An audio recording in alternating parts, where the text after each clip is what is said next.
What if absolutely everything you thought you had to, like, actively do in order to meditate is actually the exact thing making it harder for you to succeed? Oh, that's a wild thought. Right. Today, we are exploring some truly fascinating excerpts from Chapter 9 of a book called The Science of Meditation. And our mission for this deep dive is to deconstruct the overwhelming, incredibly crowded world of meditation techniques. Yeah, and there are so many of them out there. Exactly. We want to extract the single, scientifically backed ultimate method that sits at the very core of the practice. For anyone listening who feels, completely paralyzed by the sheer volume of meditation advice, this deep dive is going to be a massive relief. I know I need it. Right, because we aren't adding another complex 10-step mindfulness routine to your morning schedule. We are stripping the noise away entirely, looking purely at the underlying neurobiology to figure out what actually works when you strip away centuries of cultural baggage. Okay, let's unpack this because the author of our source text admits something pretty funny right up front. They really do. Yeah, they didn't even want to include a chapter on meditation methods in this book. They explicitly stated earlier on that the purpose of their work was to discuss the biological nature of meditation, not to write a how-to guide. But the readers practically demanded it, though. I mean, people constantly ask for recommendations on the best or, like, the correct meditation methods. We just love our instruction manuals. We are deeply conditioned to seek out instruction manuals for every aspect of our lives. But the author points out that there are countless methods out there, enough to fill entire university libraries. Whoa, totally. So unless they had invented a totally new, groundbreaking technique, writing a chapter about methods felt like just parroting what had already been repeated for millennia. Well, spoiler alert for everyone listening, the author did not invent a new method. No, they didn't. But they did carefully observe all those existing methods to find their common biological denominator. And this brings us to the radical core thesis of our deep dive. Which is so fascinating. It really is. The ultimate method of meditation isn't some complex mental gymnastics or esoteric breathing pattern. The ultimate method is simply doing absolutely nothing. Literally nothing. Specifically, enabling your body to remain perfectly physically still. Maintaining stillness of the skeletal muscles is the first and actually the only actual element of meditation. Which completely reframes the entire conversation around mindfulness. It really does. If physical stillness is the only fundamental requirement to trigger the biological benefits of meditation, then everything else we actively do while sitting there falls into a category the author calls convenient methods. Convenient methods. Yeah. Observing your breath is probably the most famous example. It is often touted as the simplest technique for beginners. Right, just focus on the breath. But even with a practice that's straightforward, the text points out the wild variations. Some traditions instruct you to focus heavily on the subtle flow of air in and out of your nostrils. Others say you should track the movement of that air all the way up and down the respiratory tract. And still others insist you have to focus solely on the physical rise and fall of your abdomen. I keep thinking about the humor in this. I mean, if the biological goal is strictly bodily stillness, the focal point of the breathing doesn't actually matter at all. Not even a little bit. The author boldly suggests that the observation part itself is totally optional. It makes me think of being on a long road trip with a restless kid in the backseat. Oh, that's a perfect comparison. Right. You hand them a coloring book. You don't actually care if they create a masterpiece. You don't even care if they color inside the lines. No, you just want some peace and quiet. Exactly. The goal isn't making art. The goal is simply keeping them occupied in their seats so you can safely drive the car. Yeah. These convenient methods, whether it's observing your breath, repeating a mantra, or counting beads, they're essentially just coloring books for adults. The coloring book keeps the kid from jumping around, and the breathing exercise keeps you from getting up and abandoning the stillness. That makes so much sense. But understanding why we rely so heavily on these convenient methods requires looking at human psychology.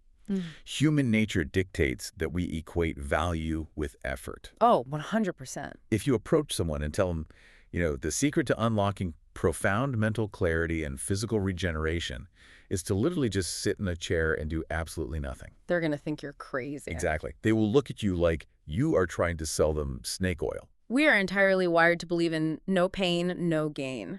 If I'm not sweating or focusing intensely or, chanting something complicated, I can't possibly be achieving anything worthwhile. Right. There's almost nothing, in our modern, hyperproductive world that we believe can be achieved through zero effort. It's so true. Practically speaking, even if a person accepts the biology of stillness, how long can they genuinely sit quietly without an instruction to follow? Probably not very long at all. You have to give the brain something to do while the body sits there. The text notes a great irony here. The more complex and profoundly mysterious a method appears on the surface, the more people it tends to attract. Because it feels like real work. Yes. While these aren't the ultimate biological method, they are highly practical and entirely indispensable. They give the general public a reason to buy into the process and stay in the chair. Okay, so that covers the physical body. Keep your skeletal muscles from moving and give yourself a coloring book if you need it. Exactly. But if the body is perfectly still, like you're saying, my mind is usually still running a mile a minute. I don't get this. If I'm sitting on a cushion, supposedly meditating, but internally I am drafting a highly stressful, strongly worded email to my boss. Which happens to all of us. Right. How on earth is that meditation? Does the nervous system actually not care what my thoughts are doing? What's fascinating here is the mechanics of how your brain communicates with your body. Okay, lay it on me. Your unconscious brain, specifically the brainstem and autonomic nervous system, dictates whether your body enters a state of deep restorative rest, which the author calls sleep mode. Sleep mode, got it. That unconscious system triggers sleep mode based on a very specific set of physiological data points, the most crucial being the lack of movement in your skeletal muscles. Wow, just the muscle. Just the muscles. Proprioceptors in your muscles literally stop sending movement signals to the brain.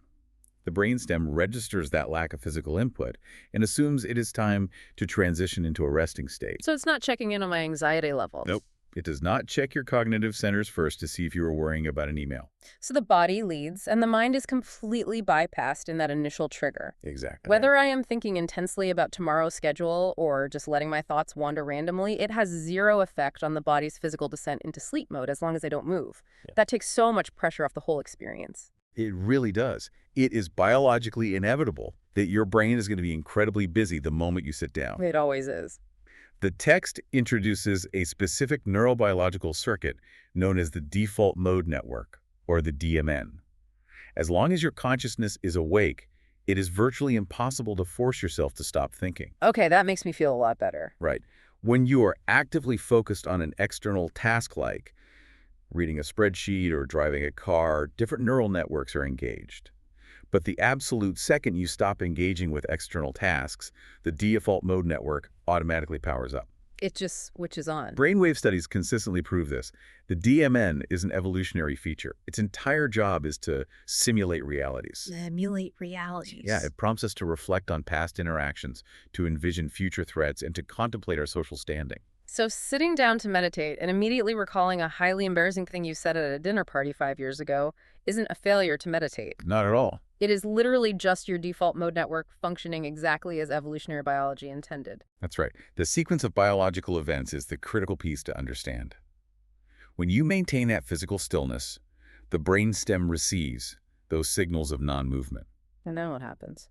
Your body begins to sink into a deeper parasympathetic state, the rest and digest state.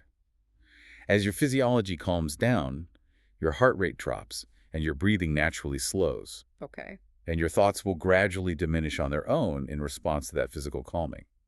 The DMN naturally becomes less active. So the quiet mind comes later. Eventually, you might reach a state of complete, crystal clear thoughtlessness. But that thoughtlessness is the automatic biological result of the meditation taking effect.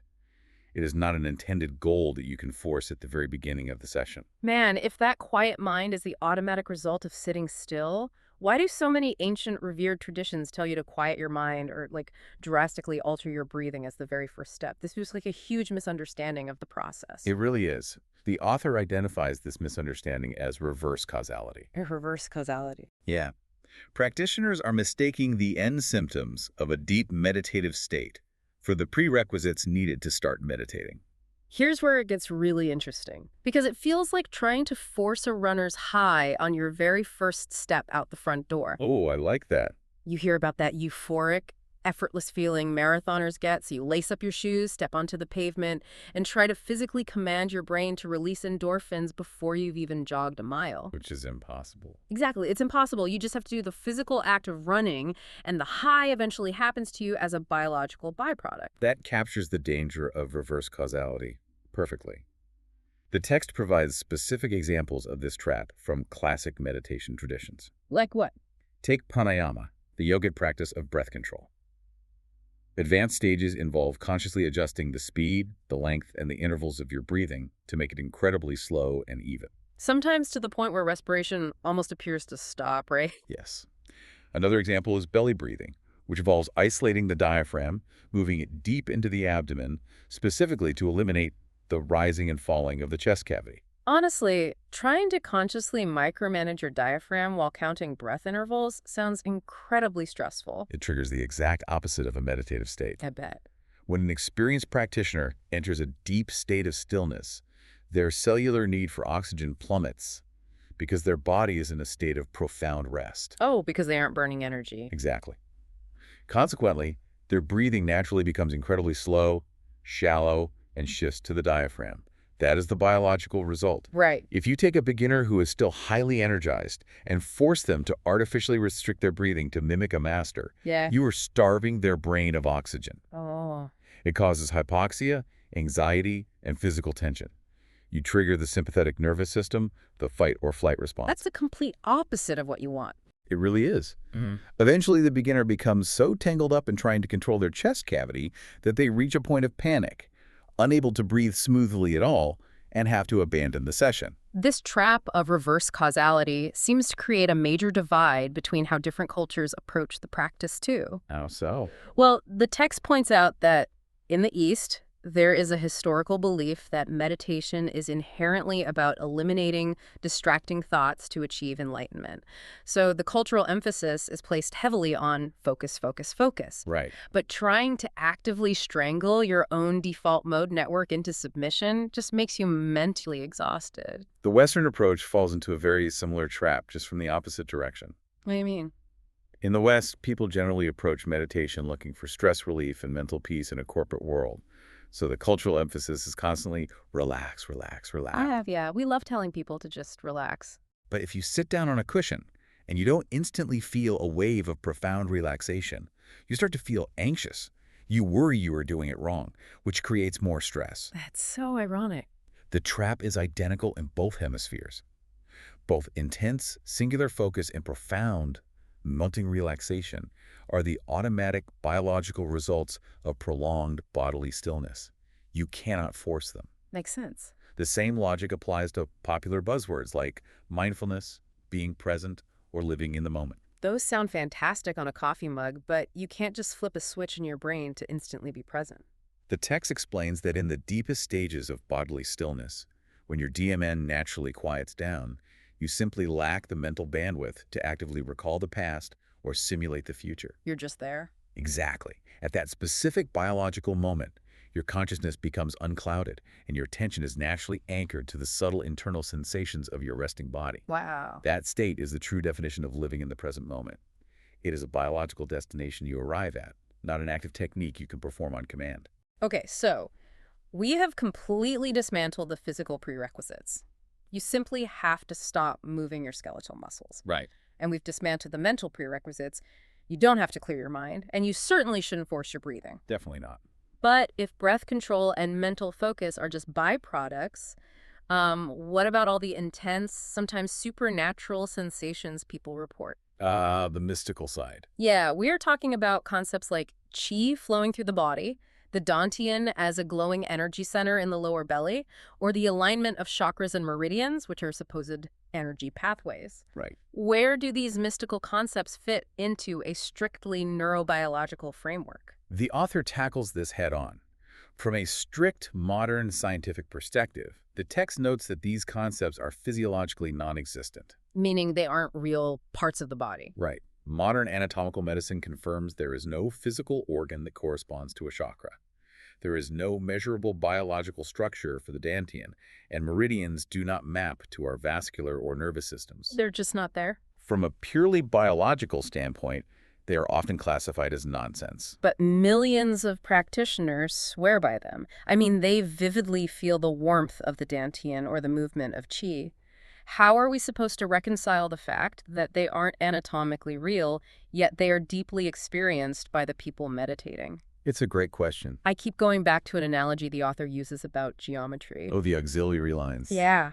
If you have ever taken a geometry class and had to prove a complex theorem, you know that sometimes the original shape doesn't give you enough information. Right. So you draw imaginary auxiliary lines across the paper.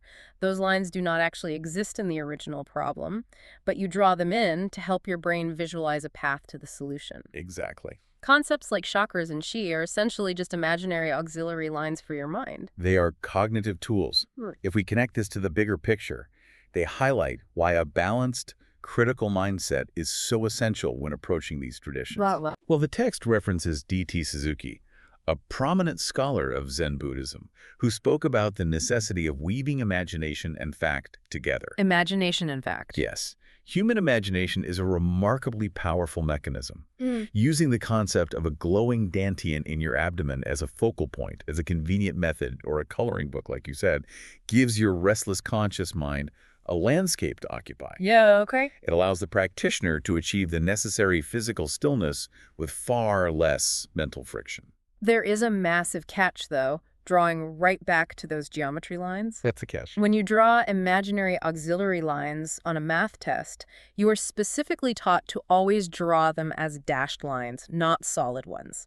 You must visually distinguish the imaginary tools you brought to the problem from the solid lines that represent actual physical reality. And failing to make that distinction is where the true danger of mysticism lies. If a meditator is unwilling, or perhaps unable, to distinguish between the imaginary dashed lines of their convenient method and the solid lines of physiological reality, their practice can deteriorate rapidly. Which is terrifying. The author issues a stark warning against falling prey to mystical illusions.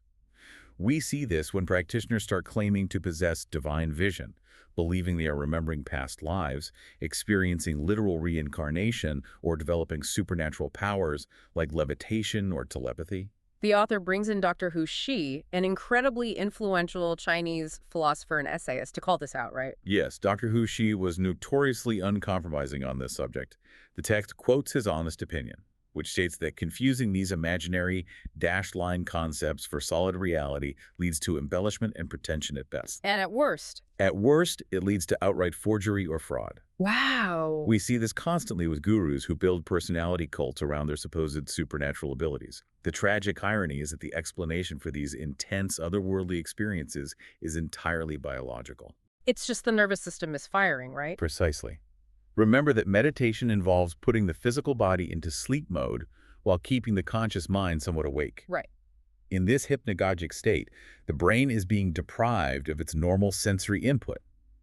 Without external data, the nervous system starts to generate its own input, misinterpreting internal signals in bizarre, hallucinatory ways. That sounds like a recipe for weird experiences. It is. A slight change in body temperature is suddenly interpreted by the brain as a mystical flow of qi energy.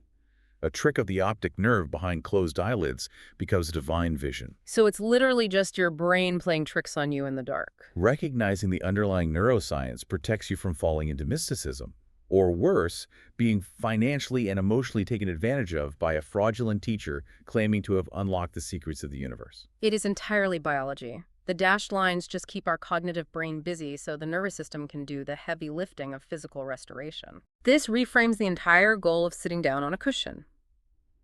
As we pull all these threads together, the biology of stillness, the trap of reverse causality, and the utility of imaginary methods, the author leaves us with an incredibly empowering takeaway. Yes, they do. The text brings up a famous legend about the Buddha. It is said that during his decades of teaching, the Buddha preached a staggering 84,000 different Dharma methods. But he didn't preach 84,000 methods to confuse people.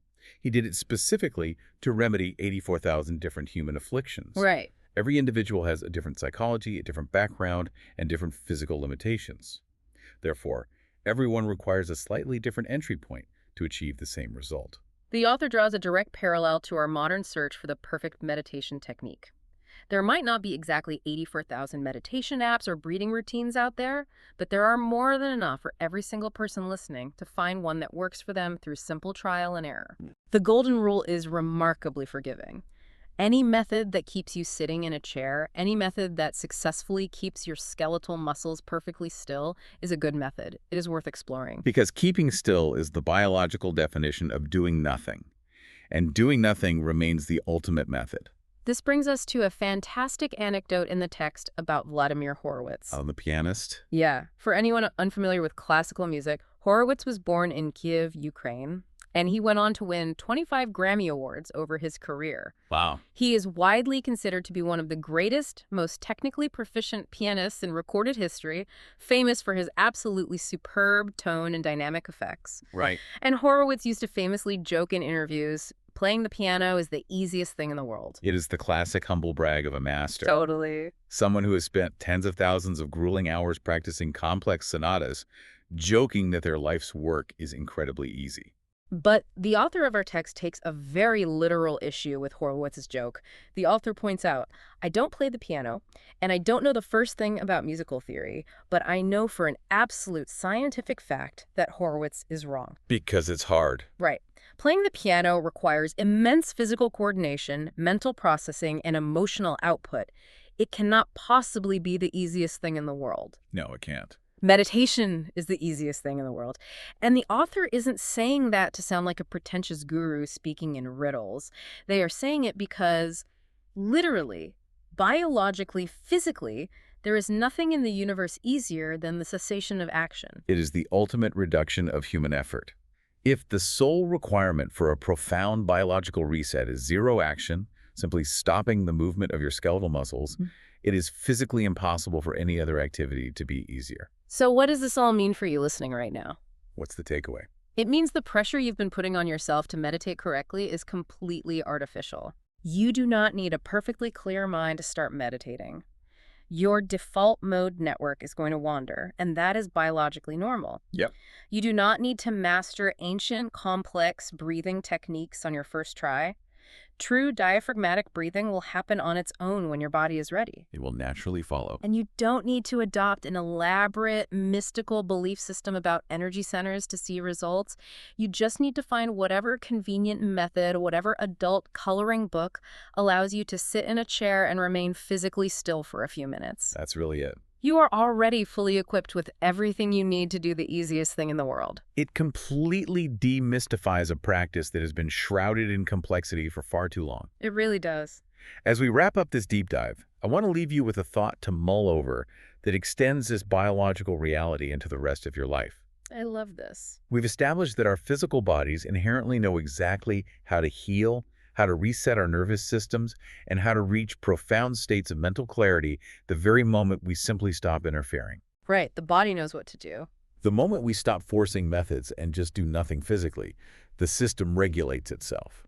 So consider the broader landscape of your life. Okay. In what other areas, perhaps in navigating your career trajectory, managing your complex relationships, or wrestling with your creative projects, might you be creating unnecessary chaos, tension, and hypoxia by trying to forcefully apply complex methods and constant action instead of just stepping back, doing nothing, and allowing the situation to naturally settle and reveal its own clear path?